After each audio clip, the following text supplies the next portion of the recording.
Are you an agent struggling to understand real estate economics?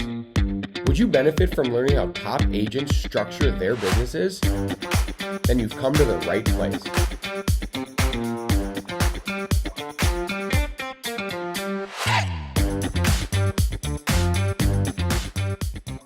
And welcome to the Nerdy Agent Podcast, where we teach you the basic economic and business principles that you need to thrive in today's real estate market. I'm your host, Luke Pettersen, with my fellow nerds and brothers, Josh and AJ. What's going on, guys? Not too much. How are you doing, Luke? I'm doing great.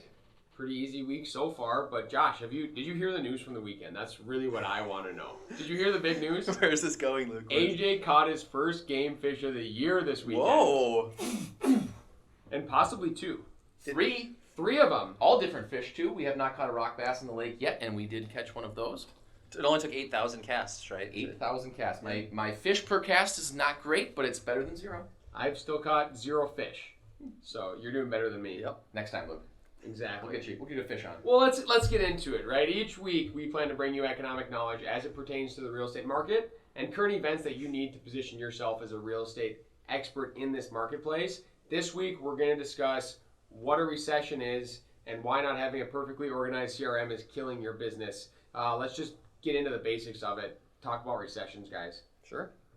Yeah. So most people, I would say, consumers, normal citizens in our country, would say 2 consecutive quarters of negative GDP growth would be a recession. But in fact, they're wrong, right? Yep. And we talk about all the time. I mean, they say things like, we're in a recession now because we have had 2 consecutive quarters of negative GDP, Q1 and Q2 in 2022. But in reality, the National Bureau of Economic Research, or short, the NBER, which is a group of old people in a room, determine that we are in or not in a recession. It's actually more opinion-based in some regard, but they do determine it by a significant decline in economic activity that is spread across the economy and lasts more than a few months. And so right now, a lot of economists, experts, analysts are saying we actually might not be in a recession, even though GDP has gone down 2 consecutive quarters. And a lot of reasons why. Some numbers Josh got me spit out here on our script. 1.6 was the contraction in the first quarter in real GDP. That's not necessarily broad-based and huge. Can we talk about what the 1.6 means in contraction? Josh, do you want to take that? Yeah, so and first of all, not to even tie back the whole concept of today to real estate agents, but everyone is saying right now, like, we're in a recession, housing prices are going to fall, the sky is falling, right? So it's important as an agent to be able to understand this concept and be able to speak about it thoughtfully. Real GDP is essentially the economists in our country evaluating different inputs that impact how much we are producing as a country. And the word real is really important there because what they're doing is they are stripping out the impacts of inflation and normalizing it, so you're not looking at 1900 versus today, you're normalizing it for inflation. And so with everything going on in inflation in our country right now, it's really important that we understand exactly what's going on there. The biggest thing that's been reported, and I thought this was really interesting, is while we are down 1.6% in real GDP, so we're producing less than we were producing the prior year. But we have the inflation number too. So in terms of real numbers, we are producing more. Correct. But inflation is changing that. So because inflation is going up, so it's affecting that by a big margin. Yeah, otherwise we'd always be producing more because inflation is happening. Yep. The interesting thing is they've reported it's all driven by inventories. And so said differently, the supply chain issues that we're still dealing with as an after effect of both COVID, now the war going on in Russia and Ukraine, are causing the supply chain to be really disrupted, which is causing less availability of inventories to be purchased and GDP to rise and grow, and so and to be created. So it's a mix of information that we're getting, which is basically saying, yes, we have less inventory, so therefore our true, when you roll everything up, number is showing negative, but a lot of the other factors, things that they take into consideration, are showing positive impacts right now. So you're seeing growth in wages, you're seeing actually consumer spending when adjusted for real inflation as being positive. There's obviously unemployment's at an all-time low. So a lot of those things are saying, well, the market's, the economy is actually in a pretty good spot. So in a long-winded version of saying, the old people who will meet at some point here to back tell us if we were in a recession right now might say we weren't actually in a recession. They might not all be old people. They might not be, but I think they probably are. I mean, you get a lot wiser and smarter when you get older, I think. Exactly. So, but I think the one thing that's really important, and Josh kind of touched on it, is 1.1 million jobs created in the second quarter. Yep. An average of around 375 per month. This is more than 3 times the number of jobs created in any 3-month period leading up to any recession. So 3 times more jobs were created in the last 3 months than we've ever seen up to a period where we deemed it a recession. And that's what I think a lot of analysts are saying is maybe the reason that they're going to say, not necessarily a recession. There's a lot of underlying factors there that are actually looking good. Yes. So what I want to do, a big thing especially today in this podcast that we want to touch on with recessions, right, is understanding what a recession is, where we're at right now, but then also tying that back to real estate. Because at the end of the day, this is a podcast for you listeners, real estate agents, that can learn from what a recession is and how that ties into your business, how you can talk about it with people to be the expert. Before we get into that, I had it on here, how many recessions have we had in the past, just so people know that off the top of their head. So since 1980, there have been 6 recessions. So 42 divided by 6 is 7, right, fellow nerds? Is that the That's good math. Good so math. every 7 years, 17, dating back to the Great Depression, which was in 1929, there have been 15. That's 93 years. 93 divided by 15 is 6.2. Correct. Math checks out. Okay, 3 divided by 15, that's 20%. Yeah, I got you. So You guys are 6.2. both better at math than me. So every 6.2 to 7 years, or on average, around every 6 to 7 years is when we experience a recession. It's good to know. So if that does come up in conversation, you can just have that number off the top of your heads. Tell them you heard it here. 6.2. Yep. And then the biggest thing here as well, talking about in recessions, I wanted to get into like what the impact historically has been, because obviously in 2007, 2008, the recession led to a horrible housing market and a big decline in prices. But historically, that might not be the case. So I had on here, let's just chat about what has that meant for real estate prices and the market in general in the past. It's a pretty loaded question. So I can talk question. for 10 minutes if you want me to. Otherwise, I'll talk for a little bit and spit it back to AJ. There's been, like AJ mentioned, 6 recessions since the 80s. Of those 6 recessions, there's only been 2 of which you've seen real estate prices go backwards. So in 2008, and that was largely due to the fact that real estate drove the recession in our country in 2008, you saw a huge decline in housing prices. And so we went back pretty far at that point in time. It was 20 to 30%. It's been the largest hit to real estate that we've seen really since, back towards the Great Depression. In the 90s, there was also a recession in which we saw backwards sliding real estate prices.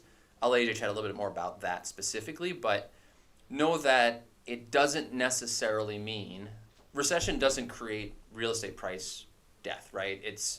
It could go other directions. So for the last 6 years, we've actually seen appreciation in real estate prices.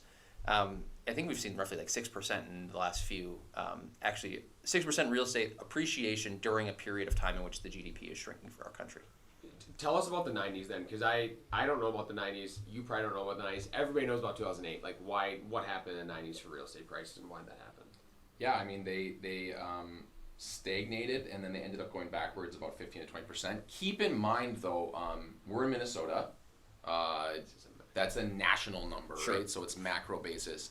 We here in Minnesota often see, and for those that have bought homes in Minnesota in the last year who have been looking might not necessarily feel this, but we see less growth and less decline than most places based on a lot of the statistics I've seen. You go to the coasts where there's a lot of cash purchases without appraisals happening, and you saw appreciation go up significantly faster than it did here in Minnesota, and go down like it did in Florida during the last recession in 08, much faster, right? But by the end of the decade, in the 90s, the prices had already gone back to their pre-recession level. So you saw this big swing down, big swing up. From 2008, it took, I think, until about 2015 maybe before prices returned. I think part of the reason people are a little bit freaked out right now, and Josh can talk about his regression model that he's made, but I think part of the reason people are freaked out now is because prices have gone up so quickly. Real estate, in some of these recessions, you say some of them they went down, some of them went up. Most of the time, we're talking a handful of percent. Right? Very small numbers. Real estate typically is not moving that quickly. It's not like the stock market. It's more of a hedge against inflation, typically. But yeah, I think this would be a great time to go with. Josh's nerdy spreadsheet tip of the day. I'm gonna try and get that with a stick, I think, but we'll see if that No, makes it's it. good. It's good. I mean, yeah, and this, the way that I've looked at this is when I actually started in real estate, the first thing I did was try to understand how pricing works, right? So I could advise my clients as best as possible. And so understanding how historical inputs have led to pricing changes was kind of the goal. So I ran regression analysis. I don't need to get too nerdy on exactly what regression analysis is. Okay. But essentially, well, actually, I'll get into it. Just 10 seconds, what is regression analysis? You look at different variables. You have an output factor and then different input factors, and you try to understand with changes in those input factors what will happen to the output factor. You're trying to make a formula essentially based on historical things that have happened to predict the future. Yes, and you try to find variables that are correlated. And so a high correlation has been homes available for sale, interest rates, And house prices. So those are the three biggest ones. There's a couple little minor inputs outside of that, but about 30% of the model can be explained by homes available for sale. The remainder of the model can be explained by interest rates. 30% is interest rates. The rest of it was basically homes available for sale. So basically what I'm saying at a high level is as interest rates are going up, you're going to see a decline in house prices because people can afford less. That's what the model is telling you. But a more important factor is actually available inventory. It was weighing more heavily on the model. So if interest rates are going up, but there's still no available inventory, you're still going to see more of a house price increase because that variable actually plays more heavily into the buyer behavior and the pricing that we've seen, at least within our local market. I don't have national numbers in my model. Yeah, I think it's important for people to understand from a micro perspective. A lot of stuff we're talking about from what we're seeing is on a micro perspective. And I even if we're talking about what you're saying to your buyers right now, I'm having conversations based on the price point they're at, right? Because if you're at a first-time homebuyer price point in the Twin Cities right now, it hasn't changed that much. I've been in multiple offers on 3 offers in the last week and a half. Yep. Not much has changed in that standpoint from us. Yep. I think it's also something to talk about too. We talked about the 90s a little bit, right? Where we did see house pricing stagnate for a period of about 6 or 7 years, right? And a lot of the inputs going into the recession that happened in the 90s are very similar today. You saw rising gas prices. You saw the Fed getting involved in raising the overnight rate, which led to higher interest rates, et cetera, right? So all of those things kind of are it's a similar story to today. It's what happened in the 90s. Difference being, mortgage interest rates in the 90s were they plateaued at 7%. That was the low point at which they got to. They averaged 10% interest rates in the 90s. They valued at 7%. Sorry, valleyed. Yes. So they hit their low point. Plateaued at 18. The highest, the average real interest rate during the 1990s was 10.13%. So very different than today. Available inventory was way higher in the 90s than it is today. So buyers had more choice. They could buy other stuff. The reason I'm talking about this is it's important to understand the context of what drove a recession. Same thing as 2008. I hear all the time from clients, well, 2008, everything burst, and housing prices are going back 20, 30% because that happened then, and it's going to happen again now. The inputs of what caused 2008 are totally different than the current environment that we're in right now. It was bad lending, right, was the big reason why that all happened. And right now, lending is happening with a more qualified pool of buyers. Bad lending led to speculative building, development, and all of that, right? So home inventories and bad lending can lead to, some bad stuff. Yeah, and just a lot of poor building on the back end and a lot of people holding land that end up depreciating really fast, right? Right. The point is, at a high level, you can always say, we're in a recession then, we're in a recession now, it's the same thing. Understand the inputs into what caused it because that will help you be more knowledgeable. And that probably goes into the script component. Yeah, and you're saying, before we even get to that, you're saying at the same point, right, we're talking about what's led to, where recessions have been, what had led to house prices changing. If the interest rate all of a sudden does jump to 8 or 9%, let's just say, then you could definitely see a decrease because it's 30% of that regression model and it could outweigh the inventory factor of it. Correct. So once again, not getting too nerdy, but my model told me this year if housing prices or if interest rates rose above 4.25%, you would have seen a backward slide in pricing. We haven't seen a backward slide in pricing, but when you account for inflation, right, which has been rampant across the country, when I normalize housing pricing today, we actually have seen a slight decline in prices when accounted for inflation. And so first I was like, oh shoot, my model's broken, I need to fix it. But if you layer in that factor, it actually does explain that we have gone slightly backwards in real house pricing. So we don't get too nerdy. We're getting into the weeds on now in a little bit. We are gonna get into the script of the week. This one about recession. So you're at your friend's house over the weekend. This is typically the scenario. You're grilling out with your buddies. Everybody knows you're in real estate, so Luke's always grilling. I guess so. Always grilling. So the conversation turns to you, and they say, "Looks like we're in a recession. The economy's bad. You know, how is this affecting your career? Kind of concerned about you. Like this is going to be bad for you, right? What's the response, and how can you be the expert in the room in that situation?" I mean, I think you can say what Josh just said, right? Which is, no two recessions are the same. Mm-hmm. They can be similar, but no two recessions are the same. And what me and Luke just talked about this morning, one thing you could say in the script is, did you know that in the Minnesota, the Twin Cities market, we listed last week, so we're in, what is it, August 16th today? Last week, we listed like 30 more homes than we listed the week of July 4th. July 4th is like the worst week to list a house. Mm-hmm. People take 5-6 day weekends over July 4th. Mm-hmm. No one lists homes on July 4th, and we hardly are listing more homes than we did that week right now. And so we thought that with the interest rates going up, that the supply would increase, and it has a little bit. A little bit. But I think last we checked, when July closed out, we're at like 1.6 months. So the more concerning thing, 1.6 months of what? supply. So that means if nobody lists a home in the next 1.6 months, we will have no new homes for sale. And when we're listing so few homes, like we are right now, that supply is going to tick up much slower than it probably would if we were listing a normal amount of homes. For those in the Twin Cities market as well, if you have the same MLS that we have, you can go on InfoSparks, Correct. the statistical analysis tool, and you can check month supply in the Twin Cities, and you can always have that on hand if you're going somewhere and you want to talk about or be the expert in the room with month supply. And not to get too long with my script, but I would say real estate agents mostly operate out of the number of homes sold, not the house prices. While the house prices going up do increase the commissions, as we all know, the number of homes sold is more so what we're looking at. And the concerning part now is that the number of homes sold is declining at a very high rate, to the tune of about 20 to 25% each week is what we're seeing. Yep. Less than last year, which also wasn't historically that high. Yep. The other thing I'd say, Luke, is from a script standpoint, Yeah. right? I hear this a lot, right? The market's going backwards, so therefore, are you guys going to be okay, or how is it for you? Mm-hmm. The reality is, a real estate agent, when the market's crazy, everyone thinks it's really good for you, but sometimes it's actually not that much fun because you're up against 8 offers, and in theory, you'd only win 1 out of 8. Hopefully you win more than that, but the reality is like it can be really competitive and really taxing and really hard on your buyers, etc. So when the market is actually in this place, at least when you're on the buyer side of things, it actually ends up being pretty fun. Where I'm like, I tell people like I got 7 offers accepted, only 1 of them was in multiples in the last 3 weeks, right? Like that actually is more fun for me than it is the flip side of the market when I'm putting 7 offers in and getting 2 of those accepted or 3 of those Especially mentally, because losing over and over again, as we know, is not very fun. for you as an agent and for your clients. And for your clients. Yes. So I don't know.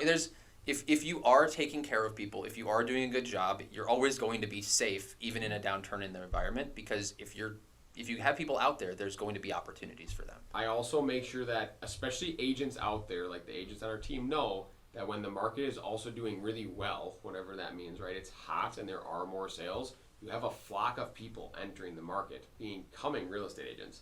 And so when you have a compression of house sales, you're going to also lose some of the people from the flock. Yep. And you're going to open up room in the pie because it's all about the pie, right? And so if you can hold through that and still continue to work and still continue to stick with it, on the back end when prices go back, when home sales increase, you're going to have more pie to choose from because there's going to be less people trying to get it. Mm-hmm. Exactly. That's outside of the script. That's just for the agents at home listening. That's enough of the nerdy economics. Let's get into CRMs. What we want to chat about was how you can perfectly organize it. Because I would assume most agents out there have a CRM. Some probably don't, which if you don't, Can I do the cutoff thing, Luke? Yeah. What's a CRM? Customer Relationship Manager. Yeah, that'll work. Yeah, that'll work. Client Relationship Manager. Yeah. Essentially, it's where you put all of your sphere and leads in order to make sure you're consistently following up with them and staying in touch and having notes on them, remembering them, and whatnot.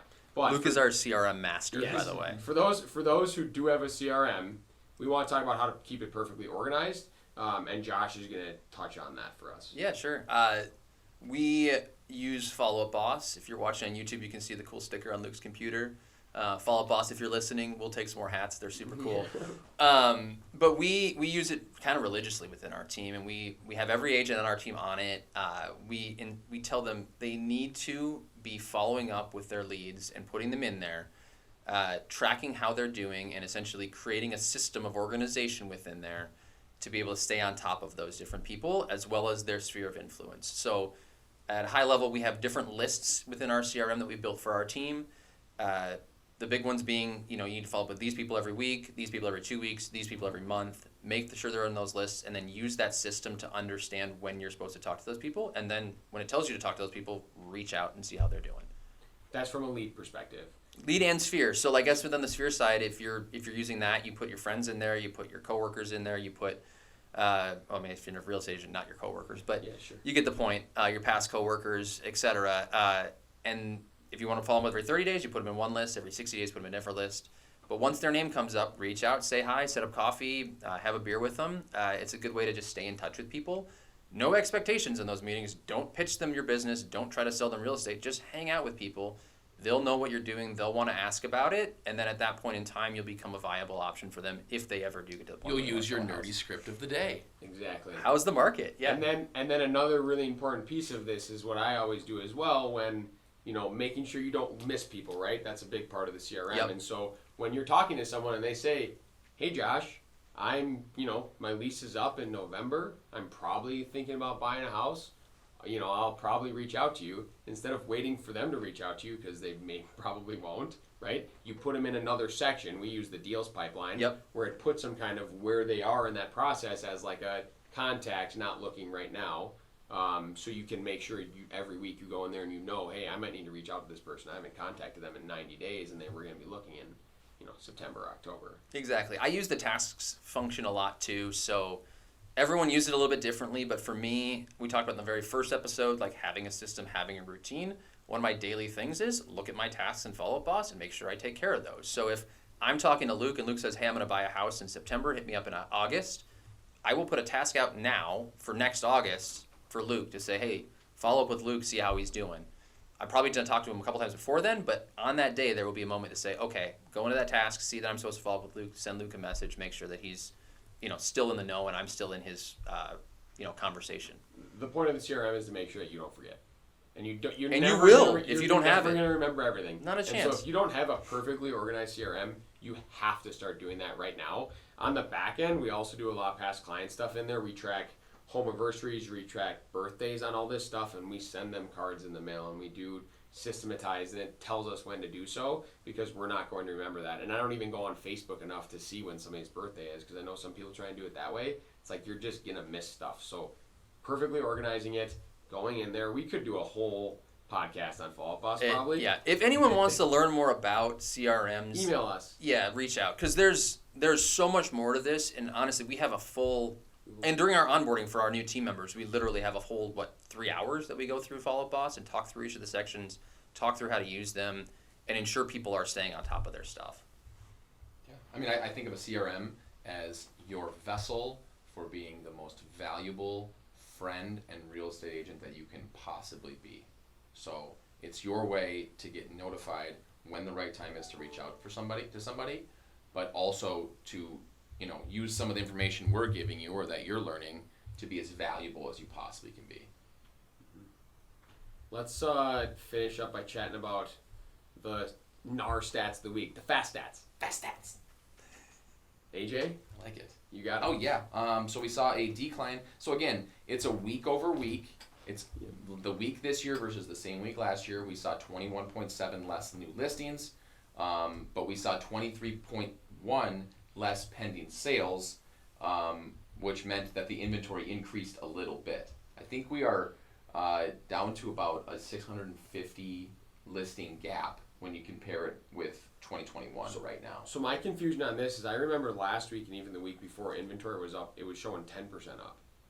Wasn't it? It may have been. These numbers aren't perfect because they're not measuring the same amount of time and they're not even measuring the same metric because you're looking at 1 week of data versus a static amount of data for the inventory number. So Doesn't track necessarily. they don't track exactly the same, correct? You're also comparing different numbers to each other, right? So 8,000 versus 7,000, the 10% Percentage. versus 8% may still shake out to similar things. Makes a big difference. Yep. Well, that's all we have for you this week. We'll be back next week with another Nerdy Agent podcast. See y'all later. See you next time.